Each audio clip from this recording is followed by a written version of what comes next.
abría Twitter, refrescaba y entraban 10.000 notificaciones. Yo no veo tanta renovación sinceramente en mi ley. Ningún diputado está alfabetizado para entender blockchain. Estúpido o corrupto. O las dos, estúpido y corrupto. A un tipo de la escuela austríaca, anti-banco central, como se supone o creemos que es Javier Milei, es increíble el nivel de ignorancia que ha mostrado en esa materia. Un sexto del PBI argentino se mueve en criptodivisas. Quien controlara la base de datos de las identidades humanas, controlaba el desenlace de una elección.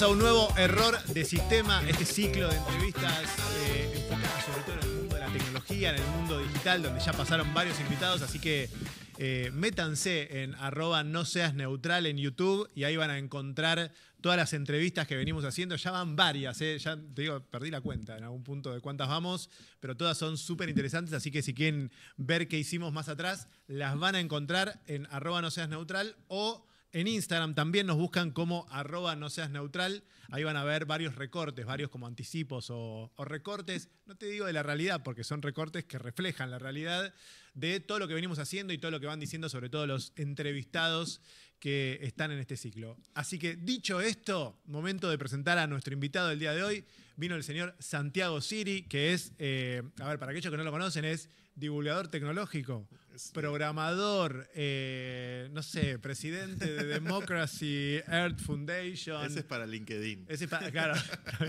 acá para YouTube tendríamos que decir divulgador tecnológico, Sí, ya. Digamos, influencer. Influencer, total. Troll también. Troll a full. Estás un poco, o sea, no, troll no, troll suena despectivo, pero estás como intenso en las redes, a eso me refiero. Sí, hay días que me agarran más al pedo que otros. Okay. Y en base a eso respondo más o respondo menos. Me gusta interactuar, me gusta conversar con la gente. Si hay una chicana, devolveré con otra. Si hay buena onda, hasta devolveré con un follow. Pero disfruto mucho de la cacofonía de Twitter, de las redes. Hace ya casi 20 años que estoy ahí, así que no es poca cosa. Pero no hay un momento que te arrepentí, o sea, decís, Sí. te has pasado por procesos de angustia. Muchas veces me arrepentí, dije, ¿qué dije? ¿Por qué me metí a debatir esto? ¿Por qué dije esto otro? ¿Por qué? Uno trata de... La verdad que me gusta cierto grado de transparencia que genera a veces, sobre todo Twitter, que la conversación de Twitter ya por default va a ser tóxica y va a ser chicanera y va a ser como bardera. Cada tanto hay momentos de oasis. Yo la verdad es que debo decir, los momentos que más me emocionó positivamente Twitter, para no quedar todo en el típico cliché que es todo malo, las veces que he tenido problemas reales en mi vida, como una enfermedad en la familia o cosas por el estilo que me han nacido comunicarlo en Twitter, la solidaridad, el apoyo, y ahí es donde ves como el costado realmente fuerte y copado de las redes sociales. Siempre me ha sorprendido de sobremanera. Entonces al final del día uno dice, bueno, al final nos hacemos todos los enojaditos, pero en gran medida cuando las papas queman, todos bajan sus espadas y estamos dispuestos a ayudarnos entre nosotros. Ya, es una linda manera de pensarlo, es cierto. Como que Sí. en algún punto hay momentos que se llaman extremos de la conversación, pero también sabemos que algún día vas a contar con ellos también. ¿Sabes que sí? ¿Sabes que sí? Yo me he O sorprendido. no, con algunos no igual. Pero Siempre está el hater de siempre va a estar y está todo bien, qué sé yo. Yo también soy hater de otras cosas y no comulgo. Pero me parece que hay un costado humano que florece cada tanto en las redes, los ves también en otros casos y lo he visto. A mí me gusta eso. Y hace poco me pasó con Twitter, donde incluso algunos con los que discutía todo el tiempo, y chicana va, chicana viene, me escribieron mensajes privados como súper positivos, con mucha ayuda. Entonces al final también te das cuenta que no hay que ir con las defensas tan altas. Y decías, depende cuánto más tiempo tenga o cuánto menos, es porque es un lugar de ocio, digamos, Sí. Es como un Sí. lugar al cual acudís. Ya no sé si es ocio o no es como que lo tengo compartimentalizado, pero es definitivamente un go-to place rápido de mi teléfono. O sea, puede ser en el baño, puede ser en el sillón, puede ser en el auto, ¿viste? pero sí, está impregnado en mi personalidad en algún punto. Está bueno lo de decir impregnado. Bueno, Santi también es autor del libro Tecnosapiens que acaba de escribir, que dice Cápsulas para entender el nuevo mundo, cripto, inteligencia artificial y escaloneta. Escaloneta. La editorial agarró un grito de guerra que yo tenía en el podcast, que era cripto, trap y escaloneta, como el santo trial. Esas cosas que yo decía. Pero bueno, ahí va. Quedó como una buena forma de venta. Sí, No ojalá sirva. A ver, espera, ¿hay que pagar derecho de autor para escaloneta? No, pongámoslo que suma. Pero bueno, ahí haces como una especie de raconto. A ver, lo que siento, y corregime si no, pero que hay un punto de quiebre, sobre todo en, no sé, en la divulgación tecnopolítica, que es el lugar donde me parece que te gusta ubicarte. Me gusta ese lugar también. Sí. Que es claramente el tuit del 14 de febrero, ¿no? El tuit del Día de los Enamorados, el tuit de Libra. Te lo pregunto porque lo veo muy presente, está muy presente en el libro y además está muy presente en vos también, en todo lo que viniste siguiendo respecto a aquella recomendación o difusión del presidente de la Nación. ¿Por qué crees que cambió tanto? ¿O por qué crees que fue un hito ese momento? Ese 14 de febrero, fíjate que uno no se acuerda tanto las fechas exactas, pero esta es una que sí uno recuerda. 19:01 de la tarde, era San Valentín, yo estaba con mi novia embarazada a punto de celebrar la noche y de repente era otra noche tuitera más. Esta fue para mí muy fuera de la norma en cuanto a la sensación de reacciones. Me pasó algo que me imagino le debe pasar, no sé, a Duki o a Lali, a gente súper famosa. A mí nunca me había pasado de que abría Twitter, refrescaba y entraban 10.000 notificaciones. Dije, refresco de vuelta, 10.000 más. Y así como una avalancha de reacciones, de likes y conversaciones y replies y troleadas, lo que sea, pero muy, muy, muy grande, muy violento, porque bueno, claramente el presidente tiene una influencia muy grande y se metió en un tema que es un tema del cual yo me ocupé los últimos 15 años de mi vida fuertemente. Entonces me vi como envuelto en una suerte de tormenta sin querer queriendo, porque yo con Libra nunca tuve nada que ver. Había hecho alguna que otra advertencia cuando salió la foto con el Colorado Davis. Pero fue un momento donde vi un poco el clash entre lo que es la vieja guardia de la política clásica, por más que el señor se presente como una renovación, yo no veo tanta renovación sinceramente en Milei, y lo que percibo que es la nueva forma de encarar los actos públicos, las transacciones económicas y el uso institucional de las redes, que es justamente una tecnología como blockchain. Y el caso Libra, se habla mucho del tuit de Milei, lo que dijo y qué no dijo, y con quién estuvo, con quién no estuvo, para la crónica periodística, pero también hay que hablar de la tecnología. Blockchain es la tecnología que hoy nos está permitiendo ver que Hayden Davis, antes de entrar a la Casa Rosada, transfirió $500.000 y cuando salió de la Casa Rosada transfirió 500.000 más. Claro. O sea, ese nivel de auditoría, de transparencia, de visibilidad, ninguna tecnología en el mundo la hubiese dado si no fuera por blockchain. Entonces, blockchain en algún punto está cumpliendo un poco esa promesa de transparentar los actos públicos, los actos de gobierno, los actos de un jefe de Estado, los potenciales tal vez actos de corrupción que pudieron o no pudieron haber habido en ese caso. Pero bueno, a mí lo que me asombra y lo que estamos viendo con varios investigadores son todos estos movimientos económicos que a perpetuidad están ahí para ser auditados por cualquiera. Y en Argentina lo que sucede, me ha pasado con los diputados de todos los partidos con los que me han convocado 2 veces al Congreso de la Nación, de repente darme cuenta que, ningún diputado, y lo digo con todo el respeto del mundo, ningún diputado está alfabetizado para entender blockchain. Todos aprendieron lo que era un block explorer, o que se podía mirar una transacción, que se podían ver los movimientos de guita a partir del caso Libra, y muchos se han interiorizado y han hecho la tarea, pero aún así son todos novatos, todos los diputados de la Nación, en un país donde hay 10 millones de usuarios de cripto, donde hay una generación... Ahí yo te diría, hay 10 millones de usuarios, no hay 10 millones de especialistas. O sea, el que compra, el que agarra un exchange y compra un poquito de Bitcoin o lo que sea como negocio financiero, quizás no tiene la más remota idea que eso. Es probable que no. Pero ahí es de esa es mi responsabilidad como divulgador, comunicador, que es justamente pararme en un lugar donde pueda al menos aportar algo de claridad, ayudar a traducir esos datos, tanto para los diputados como de cara a la sociedad o de cara a los medios, de poder decir, bueno, miren, esta es la información que hay, estos son los datos que hay. Obviamente, tal vez cada uno de nosotros tiene sus sesgos, sus intereses o sus expectativas con todo esto, pero sí me doy cuenta que fue un momento, al menos para mí, como alguien que se dedica a blockchain, cripto hace muchos años, desde el 2011 que hablo de Bitcoin, de repente esta cosa que era muy de nicho, Bitcoin, una monedita en la Deep Web, sirve para hacer cositas, ¿viste? Qué sé yo, y de repente, 15 años después, ese escándalo cripto mundial, me han llamado desde Al Jazeera, New York Times, El País, todos los medios, y en el medio estaban haciendo mi segunda hija. Fue una semana enloquecedora, pero siempre traté de pararme desde un lugar de respeto institucional, porque tampoco es que tengo la respuesta definitiva de qué es lo que pasó, pero ayudando a que la gente pueda ver los datos y hacer las preguntas correctas o investigar las cosas porque uno en blockchain va viendo, bueno, esta dirección se tocó con este exchange y si este exchange tiene la identidad legal, un juez podría, o sea, uno entiende por dónde podría ir técnicamente la justicia para poder esclarecer el caso.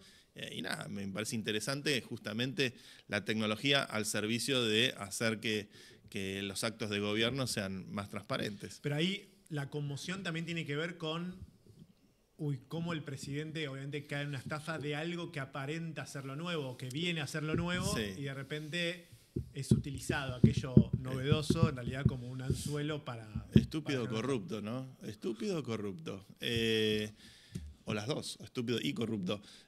A mí lo que me da bronca del presidente Milei, y lo digo con el respeto que amerita su investidura, no sé si tanto su persona, es que jactándose de ser el primer presidente liberal libertario y repitiendo el versito de Venegas Lynch y qué sé yo, que se esté perdiendo de entender justamente la tecnología más libertaria de nuestro tiempo, que es Bitcoin. No hablo estrictamente de blockchain, hablo de Bitcoin. Bitcoin, a un tipo de la escuela austríaca, antibanco central, como se supone o creemos que es Javier Milei, es increíble el nivel de ignorancia que ha mostrado en esa materia, porque es cualquier persona de ideología liberal en el siglo XXI, porque los Hayek, Milton Friedman, todos esos son siglo XX.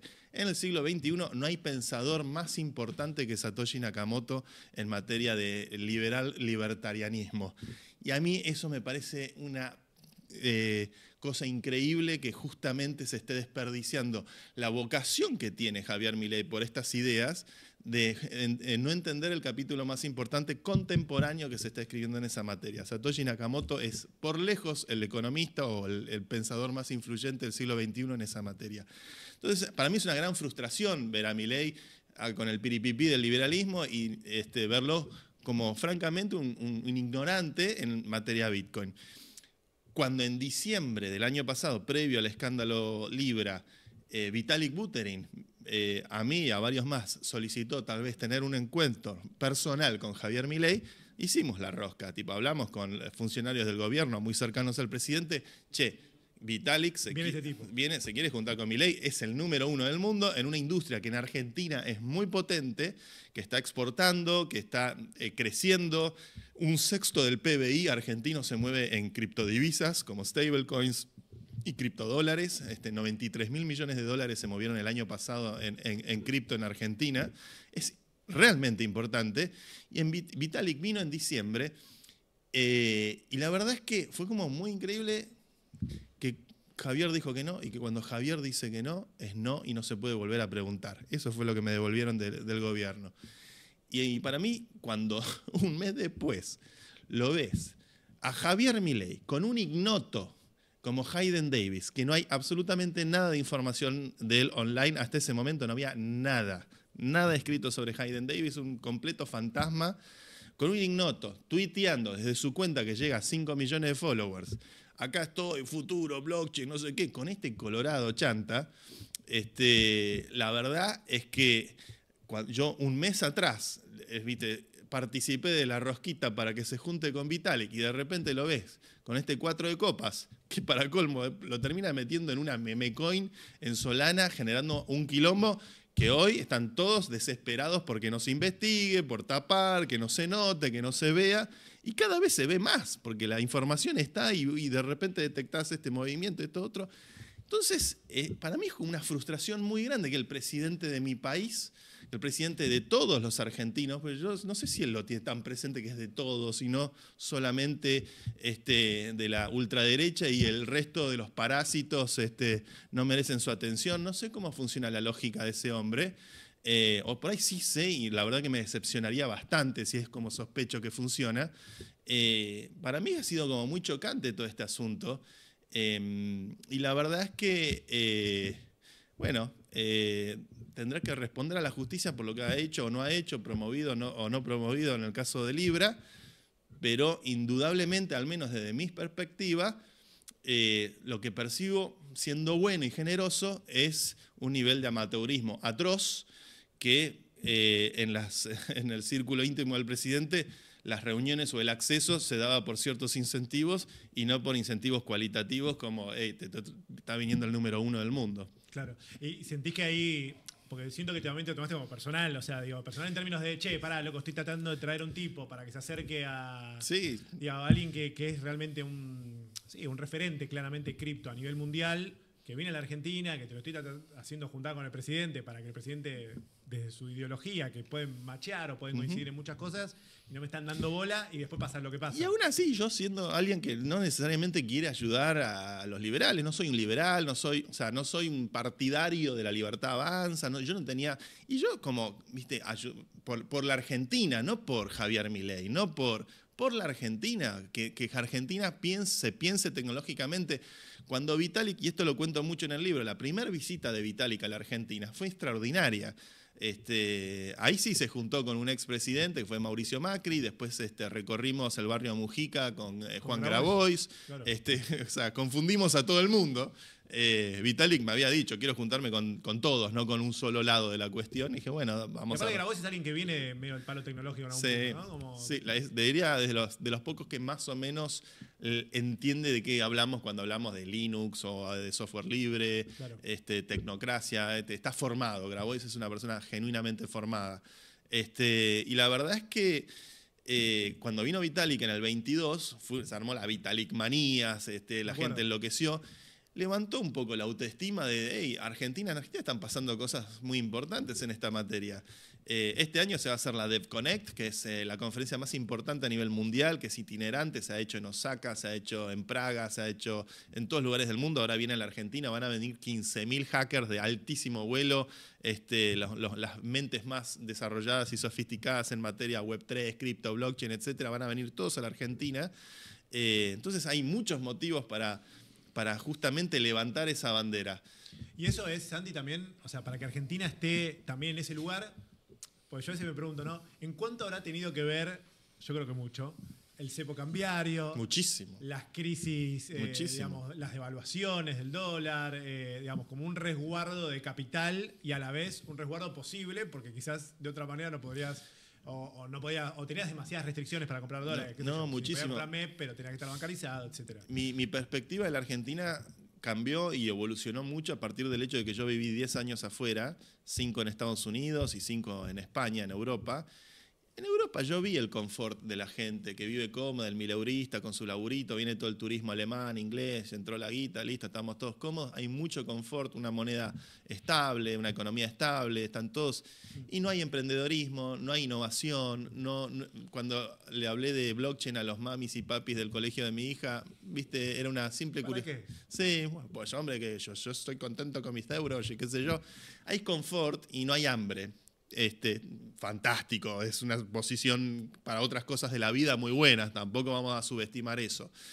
Pero en Argentina, como hubo hambre por el cepo cambiario, la inflación, los quilombos financieros, los gobiernos, desgobiernos que fueron sucediéndose, se desarrolló tal nivel de sofisticación en ciertas áreas tecnológicas que en cripto, en blockchain, poca gente sabe esto y yo trato de transmitirlo en el libro. Argentina, por ejemplo, cuando vos vas a programar un contrato inteligente, un smart contract en Ethereum o en cualquier blockchain, arrancás a partir de alguno de los contratos hechos por Open Zeppelin, que es la principal compañía de auditoría de contratos inteligentes del mundo, que es una compañía hecha por chicos del ITBA, graduados del ITBA, argentinos que la arrancaron de cero, y es una compañía que hoy tiene como clientes a todo, desde Facebook hasta, no sé, toda la Coinbase, todos los grandes jugadores del mercado a nivel mundial, porque los mejores auditores de smart contracts y de criptomonedas del mundo son argentinos. Y ese nivel de sofisticación, ese nivel de talento se dio en este caldo de cultivo de una generación que para mí los jóvenes programadores, millennials y los que vinieron después, cuando salieron a la sociedad se plantearon genuinamente, che, yo quiero usar la tecnología, pero quiero usar la tecnología para arreglar los dramas de mi país, de mi familia. Muchas de las historias de los fundadores cripto que hay en Argentina vienen de familias que perdieron la guita en el corralito, o que padecimos todos la inflación permanentemente, y eso hace que Argentina sea el número 1 en Latinoamérica en términos de adopción per cápita, número 4 a nivel mundial. Los otros que adoptaron mucho cripto a nivel mundial, Turquía, Filipinas, también países con alta inflación, y esa coyuntura indudablemente fue un caldo de cultivo para hacer un talento, este talento financiero que acá te subís a cualquier taxi y puedes hablar de inflación, eso no pasa en otros lugares del mundo. Claro. Y hay como un despertar en eso, que creo que ahí hay algo particularmente genuino de nuestro ADN, que es, la política o el sistema de liderazgo argentino debería apostar acá, porque acá, ¿cómo hace Corea del Sur para de repente ser Corea del Sur? ¿O cómo hizo Japón después de 2 bombas atómicas para ser Japón? ¿O cómo hizo China después de la gran hambruna y todos los desastres para ser hoy China, diría probablemente hoy ya casi la primer potencia tecnológica del mundo? Y apostaron a la tecnología. En Argentina la tecnología es el 7% del PBI, la soja sigue siendo el granero del mundo. ¿Cómo hacemos para que ese 7% pase a ser 20% en 4 u 8 años? Esa como, claro, no es mucho y al mismo tiempo es un montón. La materia prima para hacerlo, que es el talento humano, la capacidad humana, la tenemos. Y vos en ese sentido también fuiste como un emprendedor. Hiciste varias cosas. Una de las que más se recuerda quizás fue como, yo digo que un anticipo, bueno, alguna vez lo hemos hablado, de esto del ingreso universal, ¿no? En este mundo que se viene, cómo hacemos para identificar que las personas sean realmente esas personas, o que haya humanidad. Sí, y así fue que surgió el UBI. ¿Año de UBI? UBI 2021, lo lanzamos en 2021, fueron muchos años de investigación también. Contemos lo que sube, lo que era UBI. Básicamente era un ingreso universal solamente por estar dentro de la red. Sí, fue un experimento de Universal Basic Income, ingreso básico universal. Es uno de los capítulos centrales del libro, explicar todo lo que pasó con UBI. La idea era que vos te pudieras validar o verificar como ser humano. Todo parte... Cuando hace 10 años atrás yo había hecho el Partido de la Red, hicimos un software de democracia digital, después te voy a hablar de eso, nos dimos cuenta que quien controlara la base de datos con las identidades humanas controlaba el desenlace de una elección. Porque vos podés muy sutilmente, soy el administrador del registro de votantes, y yo digo, bueno, vení vos y toda tu familia, los registro rápido, y a los de la oposición les digo, sí, yo te voy a registrar, pero tarda 3 días. Y muy sutilmente quien controla el registro de votantes en una elección chiquita, ¿no?, puede controlar el desenlace de una votación digital. Entonces, cuando aparece blockchain, la primera pregunta que nos empezamos a hacer, yo con la fundación con la que trabajo, que es Democracy Earth, que es lo que armamos con Y Combinator hace 10 años atrás, es, bueno, cómo descentralizar la identidad de la misma forma que Bitcoin descentralizó el dinero. Para que no haya un administrador. Para que no haya un gran hermano, un Big Brother, un Facebook. Que la misma red se autocontrole. Exacto. ¿Cómo evitas? ¿Cómo haces? Das el derecho a la identidad sin que haya un partido comunista chino o Facebook en Occidente, que son los grandes repositorios de identidad en el mundo y que obviamente traquean y ven todos tus movimientos en Internet, que es una prédica muy del mundo cripto web 3 de avanzada. Y yo recibí algunos grants para hacer investigación en la materia, exploré todos los protocolos que había de identidad descentralizada en el mundo y apareció la gente de Kleros, una cooperativa francesa de hackers muy interesante, que estaba armando el protocolo Proof of Humanity, que era un protocolo para verificar los seres humanos de forma descentralizada, donde para poder es un protocolo optimista que asume que tu prueba es verdadera a menos que alguien diga lo contrario. Y si alguien dice lo contrario, eso va a un sistema de arbitraje, que es lo que Kleros vende, que es el sistema un sistema de arbitraje donde hay jueces que votan y demás. Kleros necesita una criptomoneda para incentivar que la gente se registre en el registro de Proof of Humanity. Ahí aparecí yo con el proyecto de Ubi, dije, bueno, hagamos una criptomoneda que funcione así, asá, donde la gente pueda, al momento de verificarse como ser humano, le empieza a gotear segundo a segundo, centavo a centavo, fracciones de esta criptomoneda. Lo armamos, eso... Pará, quiero seguirte con este razonamiento. Sí. Si esa red crece, se supone que, o si esa moneda empieza a utilizarse, se supone que va a aumentar su valor. Bueno, la utilidad y lo que genera demanda obviamente es una parte fundamental para sostener el valor a lo largo del tiempo. Y la oferta está muy clara. La oferta es por cada humano, un UBI por hora. Esa era la regla. Y ellos dijeron, bueno, tenemos toda esta cantidad de plata disponible, transformarla a UBIs. Sería una cosa sí. así. Hicimos como una DAO, una organización autónoma distribuida o descentralizada, que gobernaba sobre el protocolo de Proof of Humanity. Como Proof of Humanity verifica a las personas, esa DAO fue la primer democracia de todo Ethereum. En Ethereum las DAOs por lo general son plutocracias, donde la gente vota con su dinero, y las ballenas obviamente son las únicas que realmente deciden.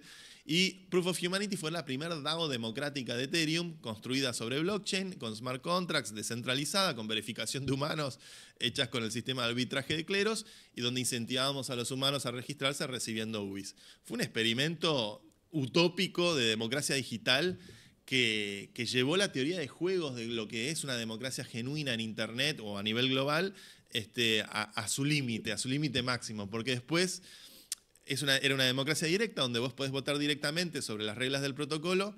El protocolo empezaba a tener problemas porque había gente que explotaba a usuarios. Vos tenías que sacarte una foto de frente y si estabas girado te challengeaban tu perfil y te sacaban el staking. Entonces empezó a tener problemas el protocolo. La DAO empezó a votar mejoras que iban en contra de los intereses de Kleros. Entonces empezó una política muy activa dentro del protocolo, donde se dio una suerte de lucha de clases entre los programadores y los usuarios, donde al ser una democracia yo vi como los usuarios empezaban a tener más influencia que los programadores en las decisiones colectivas de la DAO, y era una democracia delegativa, donde vos no podías votar directamente y si no tenés el tiempo, porque no todo el mundo tiene todo el tiempo para informarse sobre todo, podías delegar tu voto en cualquier otro miembro. Eso condujo a una especie de carrera donde terminamos 2 superdelegados. Uno era Clement, el fundador de Kleros, un chico brillante y también como maquiavélico, que terminó con 80 o 90 delegaciones. Y el otro era yo, que venía por el lado UBI, que también terminé con una cantidad similar, 80 o 90 delegaciones. Y un día Clement empieza a recibir de a 20, 30, 40 delegaciones automáticamente en transacciones en el blockchain, que era gente de Birmania que se registraba en Proof of Humanity y automáticamente al registrarse en Proof of Humanity le delegaba votos al francés. Y ahí se armó rebelión en la granja. O sea, básicamente armó... Clientelismo. Fue a farmear delegaciones a Birmania. ¿Por qué en Birmania? Porque la novia de Clement era de Birmania. Él tenía una novia de Birmania, entonces empezó a llenar el chat de birmanos. Y fue como una situación, claro, La promesa era que esto venía a democratizar y de repente me aparateaste el sistema. Claro, la idea de una democracia delegativa es que haya delegados, pero no que haya 2 superdelegados que compitan por el poder. Clement quería todo el poder, a lo cual yo salí con una propuesta que era, bueno, las delegaciones las vamos a computar usando la fórmula del voto cuadrático, que es una cosa muy de avanzada, que es, en vez de calcular las delegaciones linealmente, una delegación, un voto, las calculamos con la raíz cuadrada. Entonces, eso desde el punto de vista de teoría de juegos, hace que sea más interesante para vos delegarle tu voto a alguien con pocas delegaciones que a alguien con muchas, porque el que tiene muchas va a ir tendiendo a perder su fuerza. Si vos tenés una delegación o 2 delegaciones, bueno, una más por ahí te suma un poquito de fuerza, pero si ya tenés 100 delegaciones, la raíz cuadrada de 100 son 10 votos nada más. Entonces se elimina la formación de ballenas e incentiva el empoderamiento de minorías, que es lo que la regla del voto cuadrático permite, que está en la vanguardia del pensamiento de teoría política, teoría de juegos democrático. Aprobamos la votación, la comunidad aprobó la votación de delegaciones cuadráticas, entonces éramos una democracia delegativa con delegaciones cuadráticas en Internet. Y después de la aprobación de eso, votamos echarlo a Clement del directorio de la DAO. Y esa votación la ganamos por 10 votos de diferencia. 565 a 555. Yo me acuerdo, estaba en el sillón de mi casa y tipo... Claro, pues todo esto, esto hay que aclararlo, ¿no? También no es que estaban reunidos en el No. club de barrio, sino que estaban todos viendo la computadora. Claro, en una rosca política normal, universitaria o partidaria, un municipio, estás tipo en un acto, ganamos la elección, no sé qué, acá estamos, compañeros. Y acá era yo en el living de mi casa. Ahora vamos a cenar, esperá. Tipo, refresh, claro. ganamos. y por Telegram, toma, guacho. Pará, escuchá, ¿y después qué pasa? O sea, porque después el Ubi termina valiendo nada, o sea, básicamente que no terminó funcionando. El Ubi tuvo o sea, ahí explico en el libro un montón de aspectos de por qué funcionó cuando funcionó y por qué dejó de funcionar cuando dejó de funcionar. Funcionó durante 18 meses, rindió casi un promedio de $200 mensuales. Mucha gente había puesto a sus abuelos. A mí me han llegado cuentos de una paciente oncológica que usaba el Ubi para pagar los medicamentos, estudiantes que lo usaban para comprar los libros. Una vez un pibe me mostró, mirá, ¿ves esta cámara de fotos? Sí, está buenísima, bueno, la compré con los Ubis. O sea, pero pasó a ser una moneda de transacción. Era una moneda de transacción, pero obviamente la oferta estaba clara, la demanda, ¿dónde venía? Bueno, Vitalik. Vitalik un día agarró y compró todos los Ubis en circulación. Cuando Vitalik compra todos los Ubis en circulación... Vitalik Buterin. Vitalik fue el holder más grande de Ubis del mundo. Y un día él agarró... Y cuando lo compró, obviamente, el valor se elevó. El valor se disparó a las nubes, todo el mundo festejaba, todo el mundo contento. Y obviamente, gente filantrópica como Vitalik lo pudo sostener y pudo hacer que la cosa aguante durante 18 meses. Después, cuando el mercado corrigió... Creo que nunca logramos poner los componentes financieros necesarios. También era algo muy experimental, ¿viste? ¿Hasta dónde? O sea, está claro que vos, al que le diste Ubi, partió de cero. O sea, digo, no es que le hiciste poner guita para tener un rendimiento. O sea, era gratis. Ese es importante. Era gratis. No es menor. Sí, no había... nadie tenía que poner plata. No es una promesa de inversión. Por eso digo, eso me parece... Se minaba, vos verificabas tu humanidad. Para verificar en Proof of Humanity había un staking de Ether que a los 3 días se te devolvía si hacías todo bien. En el 95% de los casos eso sucedía. 5% de los casos por ahí había algún tipo de challenge y eso iba... No, porque lo que quiero decir es, viste que muchas veces se habla de... hay mucho de expectativa, mucho de promesa y me parece que hay que diferenciar ciertas cosas. Obviamente si acá no pones plata para ingresar, digamos, a lo sumo te puede frustrar la expectativa, pero no es una estafa, digamos. Sí. Después no sé cómo... Pero el tema ahí es, hay algo que sí me pasa, que muchas veces me pasa y que quiero discutir con vos, es que cuando se hace la promesa de, bueno, métanse todos, pero en realidad el objetivo ahí es obviamente, no es tanto empoderar la red, sino darle valor de mercado a esa moneda. ¿Se entiende cómo se confunden esas dos cosas? Yo creo que hoy, haciendo lo que se llama el post-mortem del proyecto, hubiese estado bueno pensar la criptoeconomía del Ubi con algún tipo de salvavidas o un peg asociado a un dólar o a un stablecoin que en momentos de corrección de bear market donde la gente se asusta, vende todo lo que tiene y hay por lo general un flock to quality. El flock to quality es me voy al Bitcoin, me voy a Ether, claro, a las monedas con más liquidez y me quedo ahí porque toda la cosa experimental se arruina. Eso a nosotros nos pegó como al 98% de los tokens, que es lo que pasa en los bear markets. Emergieron ideas muy buenas para sostener el Ubi pensando a largo plazo y algunas las llegamos a implementar, pero nunca llegamos a tener la liquidez necesaria como para sostener la economía que se había armado. Una idea muy buena es usar el modelo de Harvard, por ejemplo. Harvard es una universidad que tiene un fondo de inversión que tiene $500 millones, que lo invierten en startups, en acciones, en un montón de activos. Ese fondo por lo general tiene un retorno promedio de 10% anual y con ese 10% anual, que son $50 millones, financian la universidad. La universidad está totalmente financiada, toda la investigación, todos los estudiantes, con ese 10% que se produce de interés generado por invertir esa base, ese capital de 500 millones. Ese modelo lo intentamos replicar con el Ubi. Armamos bóvedas donde vos ponías Ether. Ese Ether se prestaba a los traders del mercado que buscaban Ether para poder timbiar y se apalancaban con leverage, lo que sea, decisiones económicas.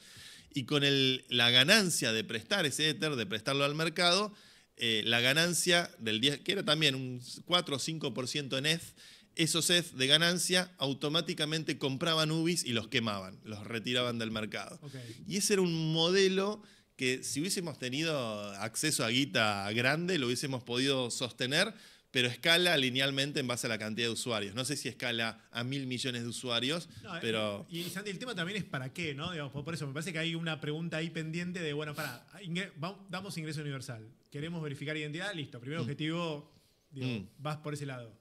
Y después es, bueno, ¿qué hacemos con esto? O sea, para que esto crezca y que esto se sostenga, ¿no? Me parece. La lucha por la identidad es la madre de todas las batallas. Sí, coincido, yo coincido totalmente. Es como todo el mundo está buscando ser el creador de la identidad perfecta. Sí, y más en un mundo donde la inteligencia artificial va a ser difícil discernir quién es real, quién no, y si vos sos realmente esa persona cuando hablamos por medios digitales. Y hay como un trilema perfecto que es, vos podés dar identidad, tenés que dar identidad, tenés que dar privacidad y tenés que dar trazabilidad. Es re difícil. Y es imposible. Es muy difícil. Pero de lograrlo, tendrías democracia a través de Internet, tendrías crédito a través de Internet, no necesariamente asociado a un colateral, sino a tu reputación. Tendrías... Pero ¿vos crees que... Veo más de fondo. ¿Vos crees realmente que la tecnología nos va a hacer mejores? Es una... ¿Qué pregunta esa? No, pero, o sea, porque detrás de todo es... Sí. Che, esperá, si nosotros logramos todo esto, vamos a lograr todo esto. Pero, qué sé yo siempre pongo el mismo ejemplo. Yo siento que de 30 años para acá tenemos un montón de herramientas que nos hicieron más productivos. Sí. Pero yo siento que al trabajamos mismo tiempo más. nos esclavizaron más. Y yo siento que trabajamos más. Sí. Entonces, ese es un ejemplo, qué sé yo. Después por ahí me podrá decir, bueno, pará, mejoramos en esto. Sí, claramente el mundo es menos desigual, digamos, indiscutido, de un montón de valores. A mí me gusta ser optimista. Lo que veo en la tecnología, es verdad, en algún momento, me acuerdo, incluso en el medio del quilombo de Proof of Humanity, las votaciones, eran discusiones muy, muy heavy, mucha rosca y qué sé yo. Y me acuerdo de pensar y decir, ¿para qué estamos tratando de construir toda esta utopía si al final esta hiperdemocracia nos politiza y nos vuelve aún más mercenarios que antes? Me he hecho ese cuestionamiento. Lo que tiene la tecnología, para mí indudablemente, es que seguro es el vector que más posibilidades de cambio y de transformación de la sociedad tiene. Mucho más que la política, mucho más que los bancos o que ciertos instrumentos de alto impacto social. Nada como la tecnología tiene la posibilidad de transformar la realidad y la vida de la gente tan rápido y de forma tan inclusiva y democrática. Ok, está bien. Pues, transformar, dije, pará, ¿en qué sentido? Okay. Dar posibilidades a más gente. O sea, yo creo que Internet indudablemente al final del día, haces la cuenta, y trajo una democratización de acceso al conocimiento. Bitcoin y blockchain trajo una democratización de acceso a servicios financieros que de otra manera un montón de gente jamás llegaría. La democratización de la banca que traen las finanzas descentralizadas. Creo que en todo eso, la capacidad de escala y de llegar a las grandes mayorías, la tecnología indudablemente tiene ese potencial para generar transformaciones en la sociedad, algunas que son urgentes.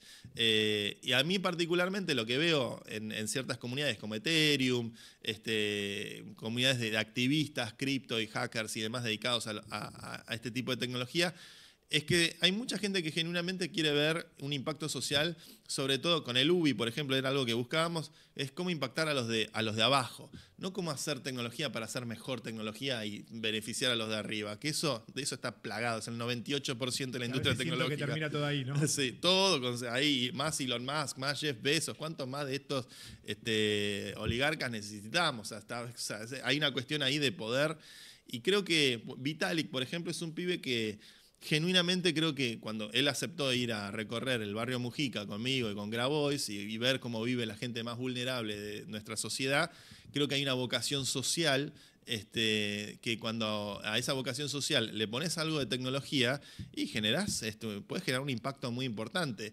Y yo creo que con el UBI es una cosa chiquita y fue como muy experimental y fue fuerte en Latinoamérica y en el sudeste asiático entre la gente por ahí, pero tuvo un impacto. O sea, teníamos usuarios en Cuba. Yo tenía un usuario, el doctor Ángel Lorente, un dentista cubano con el que chateaba, me dice, chico, tú no sabes, yo acá con esto alimento a toda mi familia, somos 20 personas, te estoy agradecido, no sé qué. Yo jamás en la vida me imaginé que esta herramienta iba a poder entrar en un lugar tan emblemático políticamente como es Cuba, y generando al menos en una familia durante un rato, un tiempito, algún tipo de apoyo económico. Santi, te invito a que veamos, vamos a hacer una primera reacción. Porque Ok. te quiero introducir en ese tema. ¿Ponemos el video? ¿Uno de los dos cortes? Dale. Dale. Dale, sí, vamos. Porque esto también tiene que ver con el optimismo, a ver si esto podía transformar algo o no. Tenemos una herramienta que es mucho más poderosa, está en otro orden de discurso. Qué jovencito Lo que estaba, ¿eh? estamos Estaba haciendo fachero. está en otro orden de lenguaje, está en Y otro fumado orden de también. visión. Y ya hay 20.000 personas en esta ciudad, en una de las capitales más importantes del mundo, que están entendiendo eso, que están entendiendo el lenguaje de las nuevas generaciones. Después vino el gordo Dani y arruinó Y esto todo. va a ser mucho más grande porque va a crecer a un ritmo, lo dice Bilinkis todo el tiempo, exponencial. Lo dice Bilinkis. Cara que me pone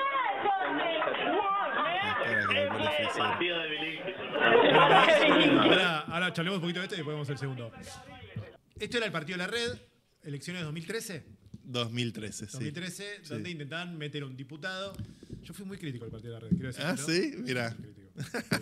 Muy crítico porque no creía en esa forma de hacer política. Está Vamos muy a bien. repasar y yo lo voy a sintetizar y me vas a odiar con No, no, mirá, yo ya estoy más grande también. Ahí perfecto. tenía 28 años. Perfecto. Pero vos querías, básicamente, vos querías no. El partido de la red quería, pues si no lo ponemos en modo centralizado y justamente lo que queremos hacer es lo contrario.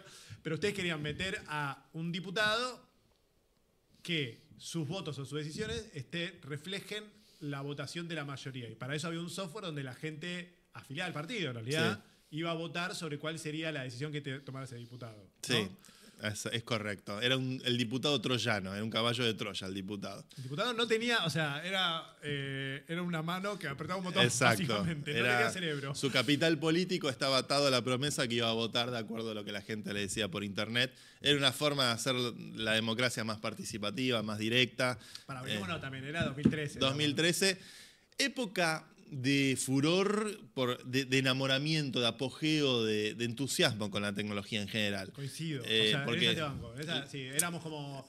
Estábamos creyendo que a través de era época de optimismo digital. Sí, optimismo digital. Era una época de optimismo digital. La primavera árabe, viste, de Total. repente la gente salía a la calle, wow, con el teléfono. El anonimato Podés, bien utilizado, digamos. Sí, ¿no? y era un momento optimista con la tecnología. Facebook era el bueno de la película. Obama era presidente gracias a Facebook. Total. Era otra narrativa muy distinta a la que hay hoy. Y bueno, a mí como persona de la tecnología lo que me pasaba era, bueno, cómo usamos la tecnología para meternos en el terreno que menos innova con tecnología, que es la política. Y así arrancó la gesta del Partido de la Red, que yo siempre digo que fue una gesta quijotesca, porque era un delirio. Llegamos a armar un caballo de Troya, íbamos por toda la ciudad con el caballo de Troya.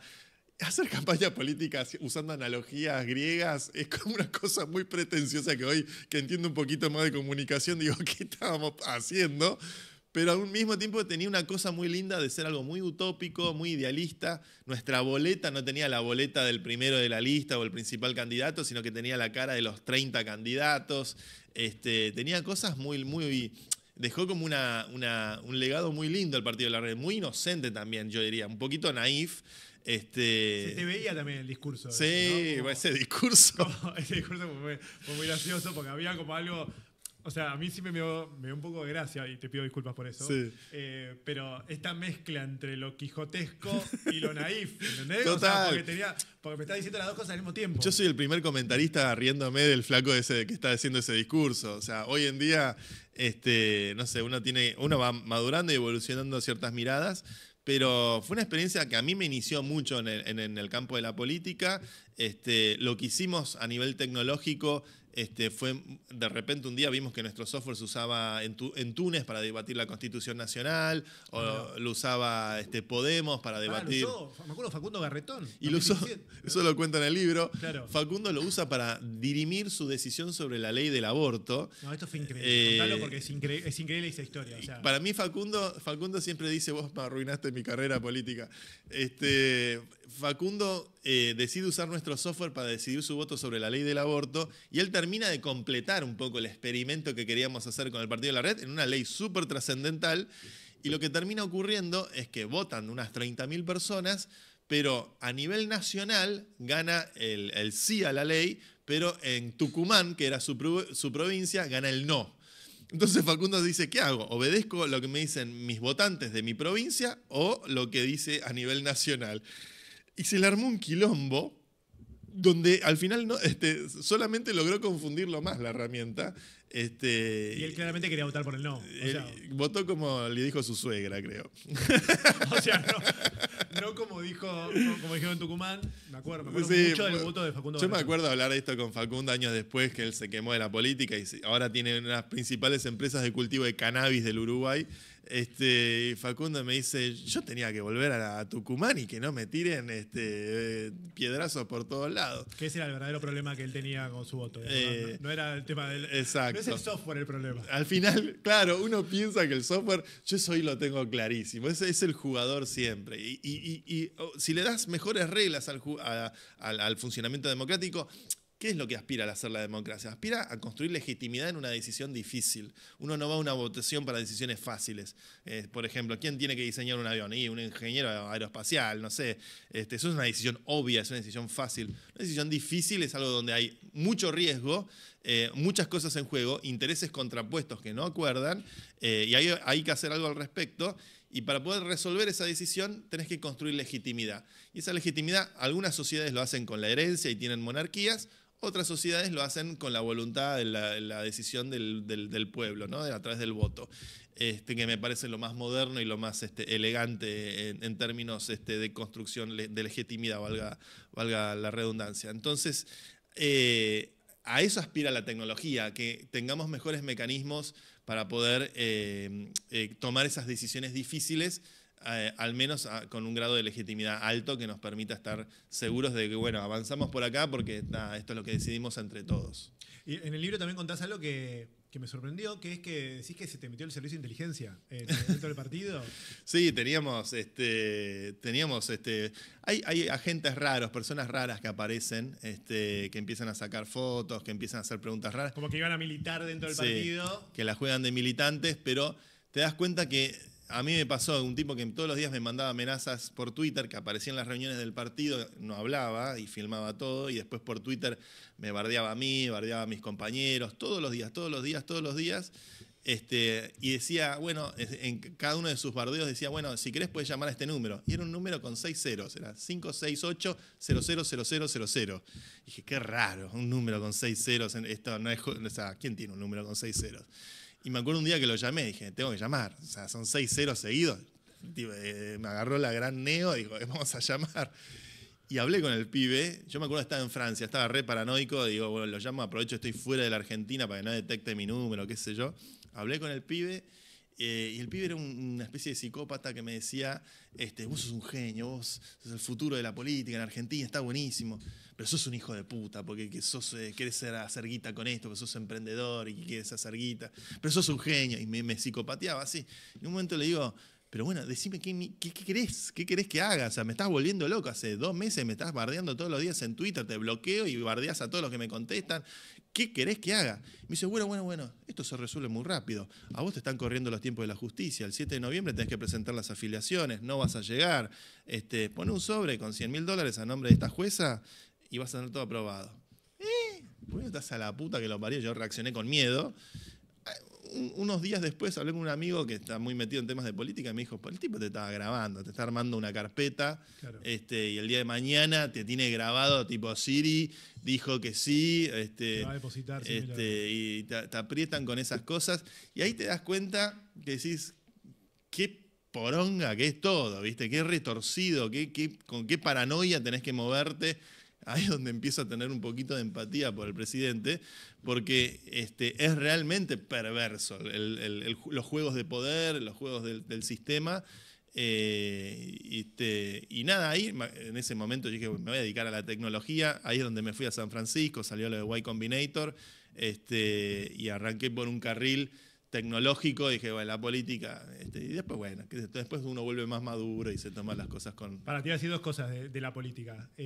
Una es que dijiste antes, el gordo Dan arruinó todo, pero me quedé con esa frase porque siento que lo decís en términos de hoy en día los políticos medio que hacen lo mismo sin software, que tratan de entender qué es lo que quieren sus votantes más que pensar de forma autónoma, ¿no? Y ven mucho las redes sociales, y ven el termómetro de las redes sociales, y terminó siendo un poco eso, la política. No, después hay muchas particularidades diferentes, pero siento que hay algo de eso que vos planteabas que sí tiene que ver con una época de la política actual. Sí, hay mucho, creo que al mismo tiempo, justamente el que no es así y el que es se caga en los demás y dice, no, esto todo tiene que ser así, también esas voces más auténticas de repente se volvieron algo diferencial de los que están permanentemente queriendo agradar a unos y a otros, ¿no?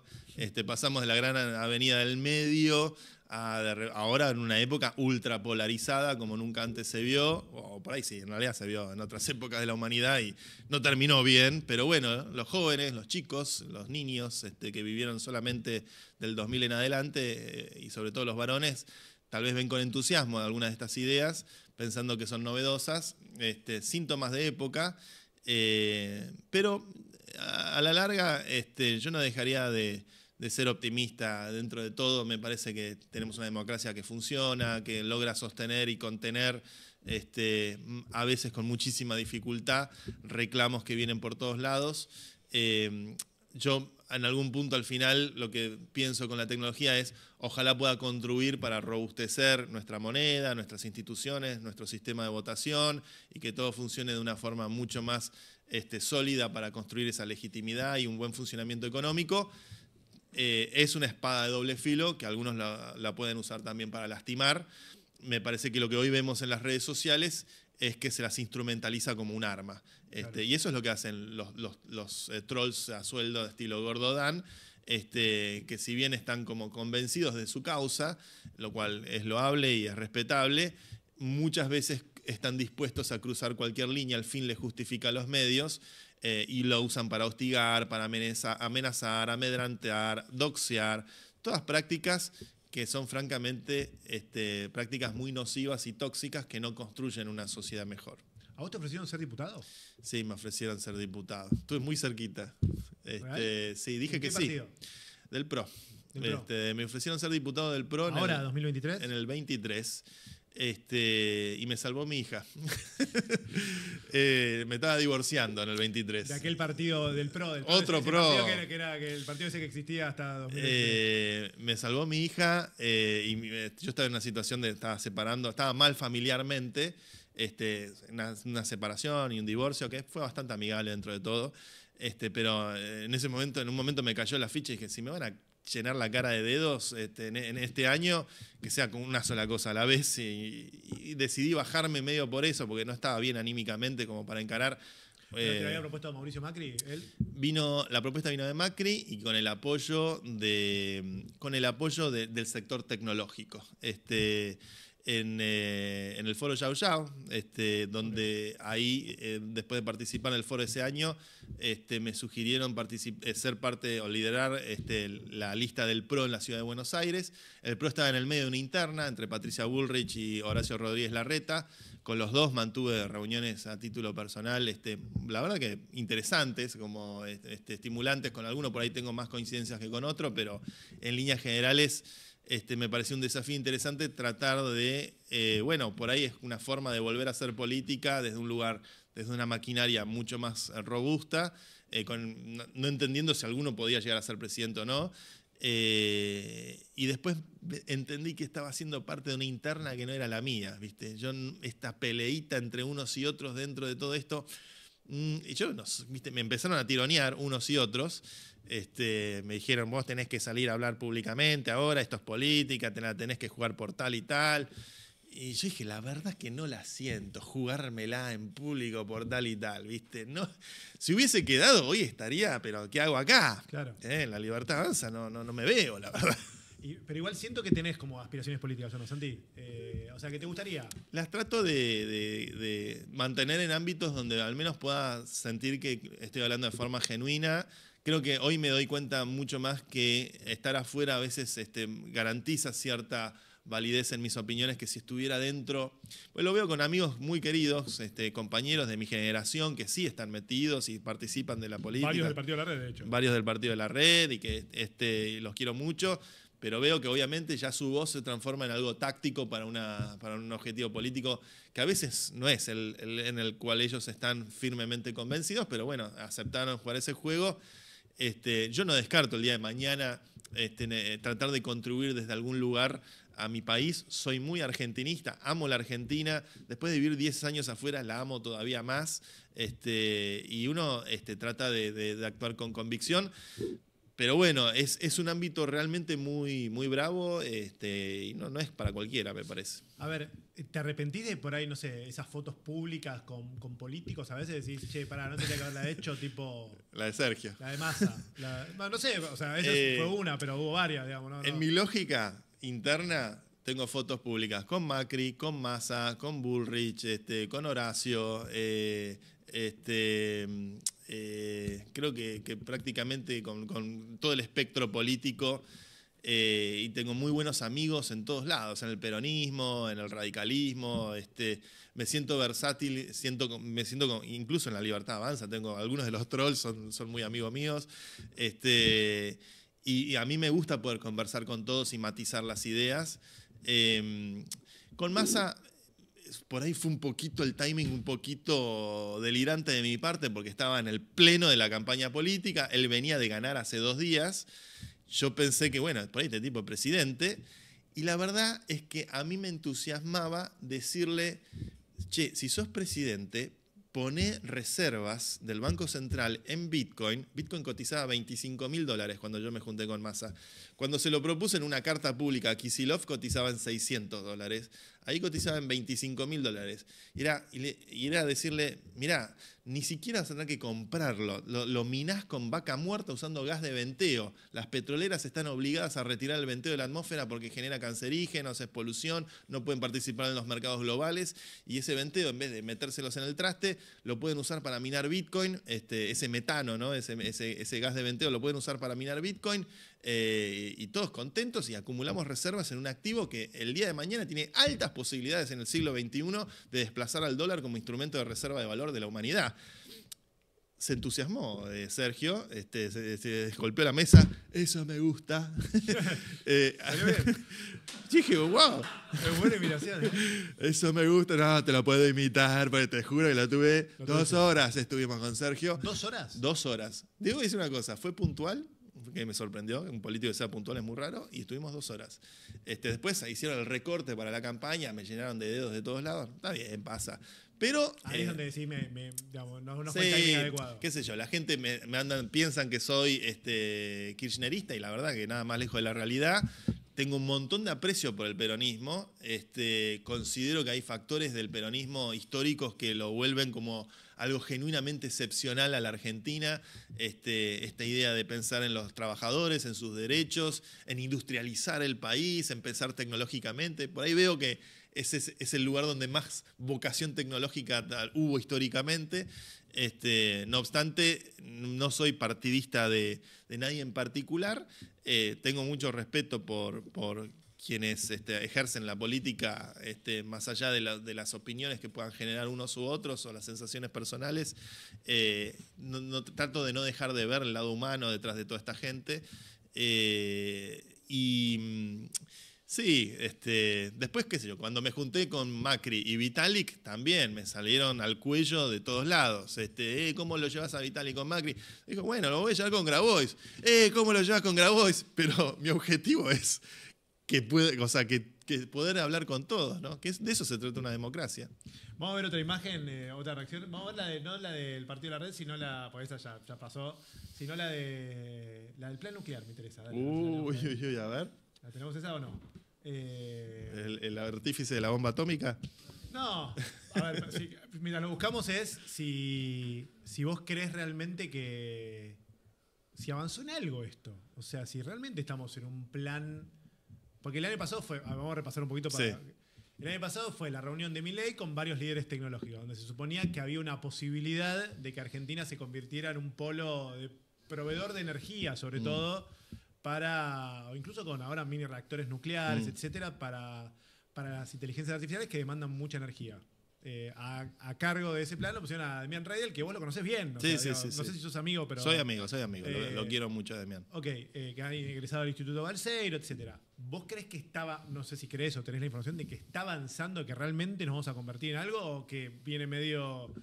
Son esas cosas de lo complejo, lo enorme de lidiar con la estructura burocrática argentina y con el objetivo puntual de hacer pequeños reactores modulares nucleares. Lo que sí sé es que Argentina tiene una capacidad nuclear muy importante, tiene unas instituciones de físicos como el Balseiro muy prestigiosas a nivel mundial, tiene organismos públicos como el CONEA o el CONICET y demás, donde hay pequeños reactores nucleares de investigación, donde hay colisionadores, hay buena ciencia, ¿no? Hay muy buena ciencia. Indudablemente, más allá del signo político, esa ciencia tiene que ayudar a impulsar el país hacia adelante. La cuestión de la inteligencia artificial es trascendental para los años que vienen. Hoy Internet o el ámbito digital consume 1 o 2% de la energía del mundo. Se estima que para el 2030, a partir del auge de la inteligencia artificial, esa torta de energía va a crecer al 8 o 10%, siendo consumido por data centers de infraestructura tecnológica. ¿Quiénes van a abastecer de esa tecnología al mundo entero? Bueno, la Argentina tiene un posicionamiento estratégico en relación a eso. Tal vez podamos hacer data centers en Vaca Muerta y aprovechar la energía y la temperatura de ese lugar. Tal vez podamos aprovechar la Patagonia. Tal vez podamos hacer efectivamente estos pequeños reactores nucleares. Creo que es parte de un pensamiento estratégico que tiene que trascender los signos ideológicos de cada gobierno, transformarse en política de Estado y que tenemos que lograr darle una impronta tecnológica al país. Demian tuvo el coraje de asumir esa responsabilidad en una agenda muy compleja como es la agenda nuclear, donde hay amenazas de muerte, donde hay intereses geopolíticos. Claro. No es algo que es muy liviano. En ese sentido yo respeto mucho su coraje por meterse en todo eso. Si efectivamente lo vamos a lograr o no, no estoy en condiciones de poder determinarlo. Es difícil de poder entender eso. Sí me doy cuenta que han identificado un mercado global donde va a haber varios jugadores tratando de generar ese tipo de tecnología. Y Argentina tendrá que plantearse si seremos granero del mundo, así como exportamos soja, exportamos cómputo, claro. Y usamos eso para abastecer la inteligencia artificial del mundo. Si somos solamente una cuestión extractivista donde damos cómputo y nada más, creo que desperdiciaremos una oportunidad y tendremos que pensar en realidad cómo industrializarnos, generar propiedad intelectual, generar valor agregado. Lo hemos hecho en algunas industrias. Mercado Libre es el unicornio más grande de Latinoamérica. ¿Cuáles serán los futuros unicornios de la Argentina? ¿Y tendremos algún rol protagonista en la inteligencia artificial? Creo que son preguntas importantes. Y ahí estaba la que íbamos a poner, que era la de esto, ¿no? No vamos a ser líderes si armamos regulaciones. Classic Reidel. Es muy, claro, es como la contraposición a la Unión Europea, ¿no? También es como sí. Esa visión de, en Europa frenan la innovación, claro. Acá tenemos que hacer todo lo contrario. Creo que ¿Es real eso para vos? Hay una vocación del laissez-faire, ¿no? Ahora permitamos el hecho de que acá hay más posibilidades de hacer cosas sin tanto control, que tal vez habilita ese tipo de discurso y que también Argentina, la carrera por estas cuestiones de energía y de inteligencia artificial está protagonizada por dos grandes actores que son Estados Unidos y China. Claro. Yo creo que Estados Unidos está con la sensación de que está en el segundo lugar con respecto a China. Realmente está en una posición muy pareja la competencia esta. China en materia de inteligencia artificial está pegando saltos enormes. En otras industrias como los autos autónomos o los drones o en otras categorías que son muy importantes en términos militares también. 5G. 5G es un jugador muy relevante.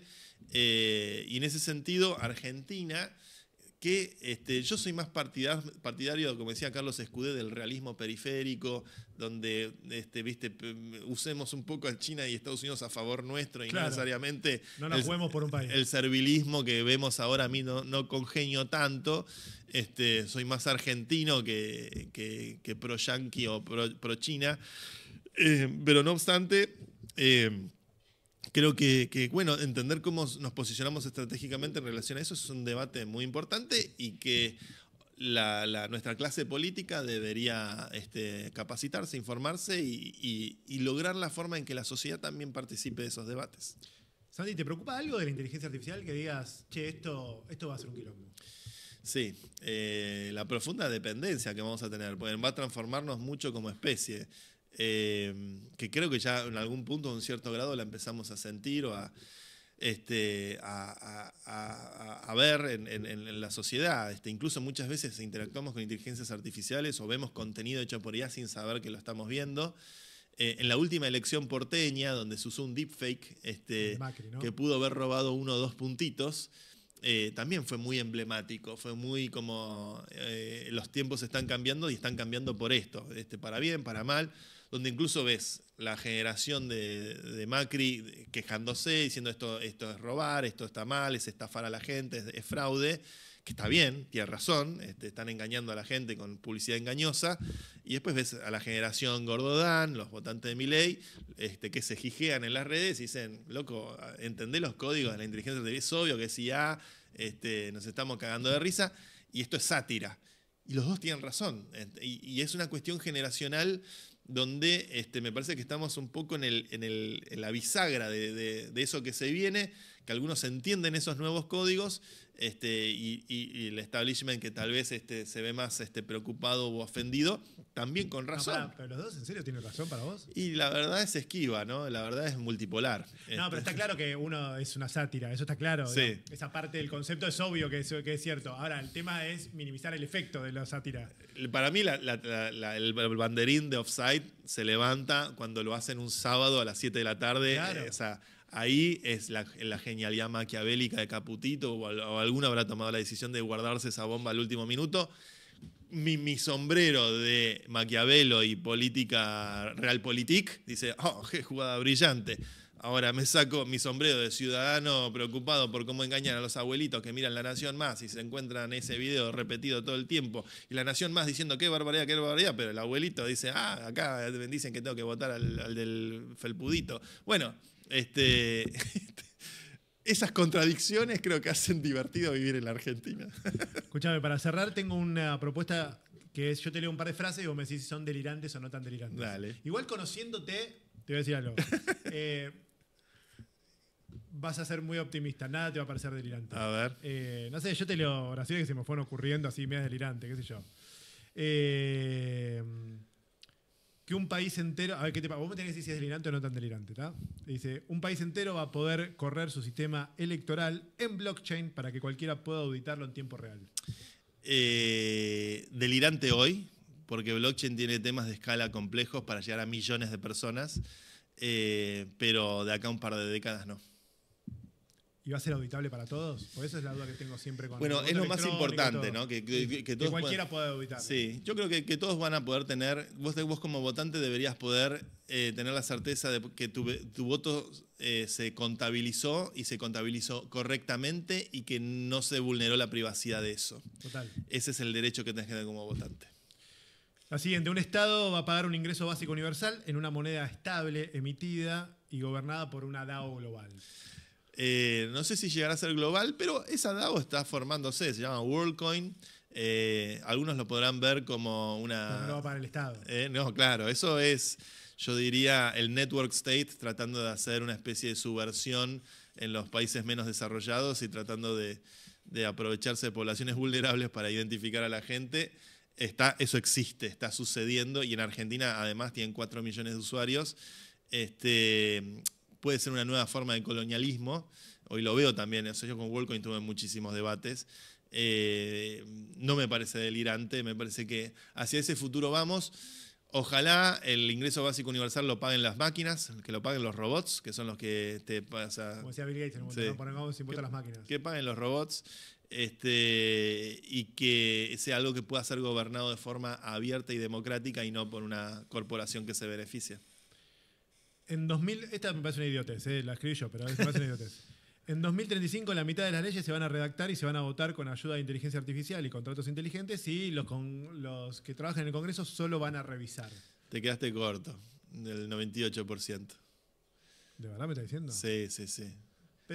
Pero me parece como que. Ser legislador y no usar IA es irresponsable. No, eso es, o sea, me parece en cualquiera. Yo Sí. creo que el límite, lo digo siempre a ver si coincidís, pero el límite de la inteligencia artificial o del uso tiene que ver mucho con el ego. Sí, de las personas, sí, ¿no? sí, sí. No quiero esto porque esto me va a reemplazar, ¿viste? Como Sí. hay mucho miedo de eso. O sea, pero bueno, ya. Al contrario, dale a tu ego IA y queda como un capo. O sea, Hoy, mañana ya es, bueno, ¿cómo no lo hiciste? Digamos, porque ya- los médicos que no usen IA van a hacer mala praxis, los abogados que no usen IA van a hacer mala praxis. Me parece que. Y la IA va a ser una parte importante. No hay que sentirla como algo que compite con nosotros, es una suerte de exocerebro que nos potencia. Y hace del médico un supermédico, y del abogado un superabogado, y del diputado un superdiputado. Esta la escuché hace un tiempo y me parece que no. O sea, todavía no veo la forma, pero vos me dirás. Dice que los impuestos se recauden y se distribuyan automáticamente según reglas de código. Un contrato inteligente podría ser. Sin Ministerio de Economía, sin operaciones, nada. Entra la plata y así como entra, ¡prum! Sale O sea, directamente. esas cosas a mí me encantan. Sí, ya sé. Pero porque pensás que todo es un sistema. Eso va a ocurrir en Singapur, ponele. Eso va a ocurrir, ese de trotskista, ¿viste? No, eso va a ocurrir en Singapur o en alguna ciudad-estado, o en algún lugar del mundo que. Estonia, que siempre lo ponen como ejemplo. Va a ir Peter Thiel un día y va a decir: yo compro el país de Lituania, y compra todo el país, y ahí implementa su utopía, y después vendrán nuevos problemas. Tipo, bueno, se distribuyó bien, alguien no anda el sistema, se cayó el sistema, se cortó la luz. Las crisis van más rápido, porque si se distribuye el dinero más rápido, se distribuyen los intereses más rápido, y la crisis ocurre más rápido. Es todo más rápido. La historia se acelera. Santi, gracias por haber venido. Un placer, muy divertida la entrevista. Te invito a que cerremos sesión.